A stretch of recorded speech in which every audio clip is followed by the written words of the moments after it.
Hey, and welcome to my Wholehearted series. I am Alex, and for the next 10 days, we are going to be working through a bit of a nod to the guideposts in the book, The Gifts of Imperfection by the amazing Brené Brown.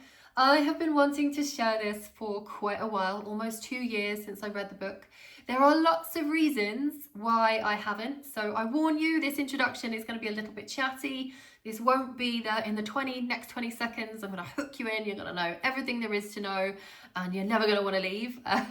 So please do embrace it for what it is, because it is meant to be reflective and thought-provoking, and also a little bit of an introduction to me if you don't know me as well. So there are lots of reasons why I haven't done this yet. Part of that was, it's such a big book and a big name, and what if I don't do it justice? I don't really have the time to do it. What if no one watches it?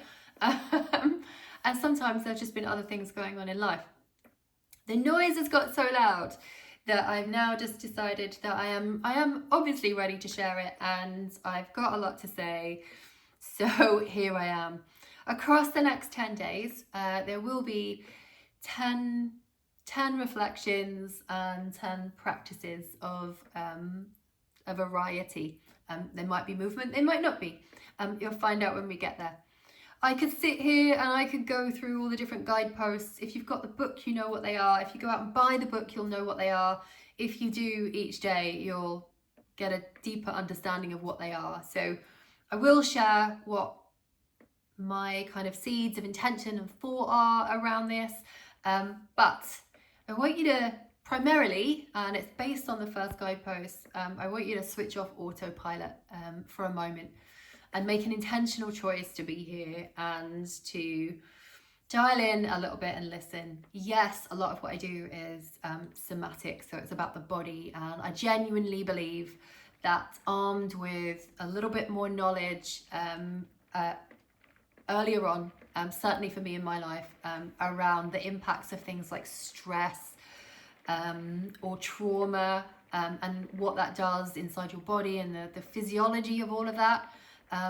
I believe I probably could have used that in a way to empower myself, whereas at times that's felt quite detrimental. And it's a journey we all have to explore. We're all made of strength and struggle, which Brené talks about quite a lot in this book, especially in guidepost 1. It's a big guidepost. But I believe it could be there earlier if we allowed it to be. And I think as our society has grown into this big, noisy space, it's much harder to do that, and it still isn't there for when we're younger. There's a lot more conversation around mental health, yes, but the proactivity as to the things that we do before we're broken, not so much. And it's also one of the reasons I started the charity Yoga for the Front Line. So 3 years ago, in 2022, I stopped teaching privately, so I was self-employed before that, so that I could focus on the charity. So the concepts of what I took into that, which are based on principles I work with for me, which is listening, connecting, breathing, and releasing, are also things that I do in my day-to-day. I do this channel so that I can share things that have helped me, in the hope that they will help other people as well. So if you take one thing away from it, that's great. If you take loads away from it, then that's amazing. I'm not going to worry about things like how many views there are. Just believe that, it is the responsibility of us all to share and gift a little bit at times, to make a difference to somebody else. So the why of my channel is exactly that. And I do it because I love it.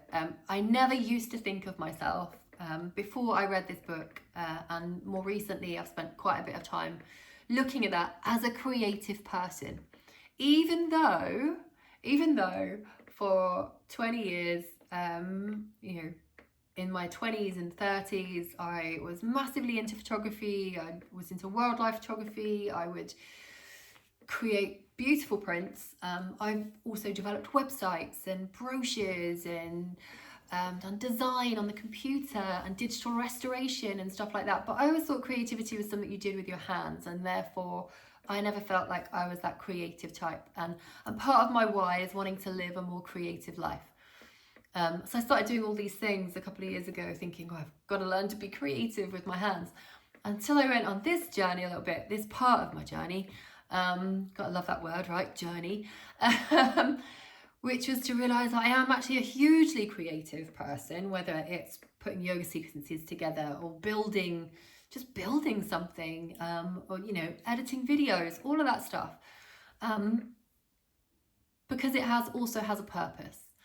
Whether that purpose is to gift knowledge, to share experience, to empower someone, to kind of be a little bit more intentional in my own day to day, whatever that might be, that has huge value. And that element of creativity for me has started to mean that I can consider what I do in a more wholehearted way, which is why this book is hugely important. So the elements that we're going to talk about over the next 10 days start with this aspect of switching off autopilot, which I'd love for you to do now. And every time you show up for a reflective practice or a movement practice, whether it's this series or anything else, I'd like you to switch off autopilot and be right here. I've only ever owned a car once, I think, that had cruise control, but I never used it. I don't like the idea of it. I'm sure it provides value. It's a great thing. But I don't like the idea of being on autopilot too much. I think we get so caught up, whether it's hamster wheels, autopilot, cruise control. You understand what I'm saying, right? Make an intentional choice to be here so that we can explore that authenticity of making an intentional choice. Explore perfectionism, what it means to show up, practicing gratitude, listening, active listening. The idea behind, you know, play and rest and staying in our four corners.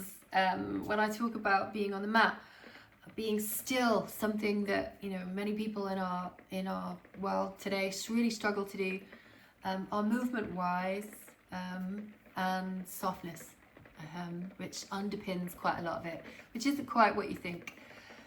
So there's a lot of those elements in there, and yes, a lot of them are about the body and the mind, and rather than functional things we do in our day-to-day, but they're all about practice and they're all about intention.